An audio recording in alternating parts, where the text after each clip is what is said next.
Hey crew, for the video clip for Raw 168, I'm going to continue on keeping things on the down low here. I want to make sure my Raw crew subscribers are getting the home court advantage here, the house odds, casino odds, if you will. I'm going to give you one solo, since I don't want to show any actual drill set that we're doing on 163 or 164. These things really dovetail together.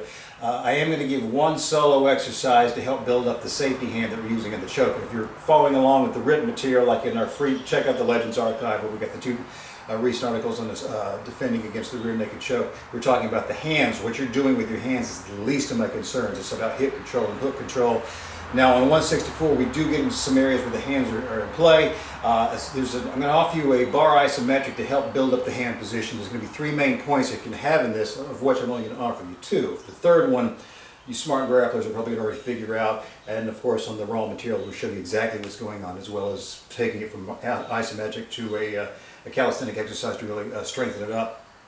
You're going to get yourself in a low bar, and you're going to hook up. Just one hand on the bar, thumbless grip to begin with. You're going to hook that tight on the you're going to make sure you can high enough to stand on this thing. You see, we're making this be a correlate for the show. The second hand will come into play. In this case, I'm going to put my left hand in here. Second hand comes into play and hooks around the wrist. And at that point, I'm just grabbing the home, hanging on tight, and then picking my feet off the mat, and then you're going to hang on as long as you can.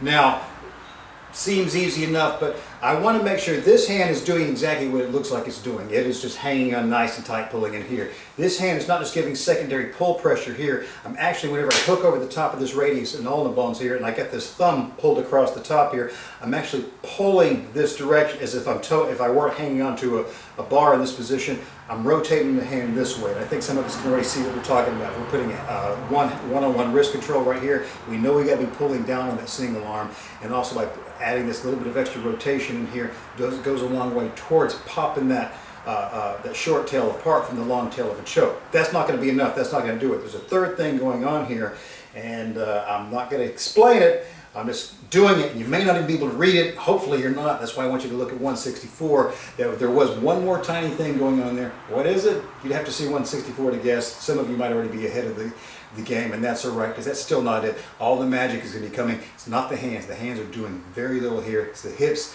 and the feet. Anyway, if you're interested, take a look at 164 Raw crew. I think you're really, really going to be pleased with what we got going on this one.